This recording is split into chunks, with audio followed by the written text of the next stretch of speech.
यंदा गणपतीचं आगमन जे आहे ते ऑगस्ट महिन्याच्या शेवटी गणेश उत्सवाला सुरुवात होणार आहे आणि त्याआधी आपण जर पाहिलं तर मोठमोठी मंडळं जे आहे ते आपली मोठ्या मूर्ती गणरायाच्या मंडपामध्ये घेऊन जाताना आपल्याला पाहायला मिळतात। आपण या ठिकाणी पाहू शकता काळा चौकीचा महागणपती ची मूर्ती जी आहे ती आता मंडपाकडे या ठिकाणावर निघालेली आपल्याला पाहायला मिळते। मोठ्या प्रमाणात तरुणांनी गर्दी जी आहे या गणरायाची मूर्ती पाहण्यासाठी केलेली आपल्याला पाहायला मिळते। परळ वर्कशॉप या ठिकाणी या गणपती बाप्पाची निर्मिती जी आहे ती केली जाते आणि या ठिकाणाहून हा गणपती जो आहे तो लालबाग मार्केट अशी ही मिरवणूक आगमनाची शेवटी काळा चौकीमध्ये हा गणपती जो आहे तो नेला जातो। आपण पाहू शकतो मोठी अशी 21 फुटी गणेशाची मूर्ती जी आहे शंकर भगवानाच्या रूपामध्ये आपल्याला या ठिकाणी पाहायला मिळते आणि मोठी धूम जी आहे ती गणेश उत्सवाची लालबाग परळमध्ये दरवर्षी असते। यंदा सुद्धा या उत्सवाला सुरुवात हळूहळू होताना पाहायला मिळते। सुरुवातीचा हा संपूर्ण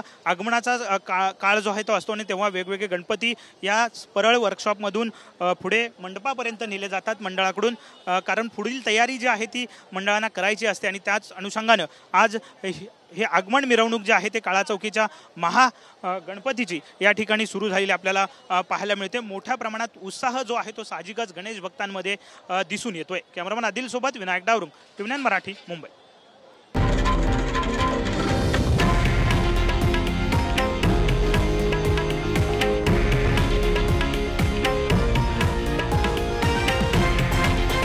हे आहे देशातील नंबर 1 न्यूज नेटवर्क आणि आपण पाहत आहात टीव्ही 9 मराठी, एकमेव।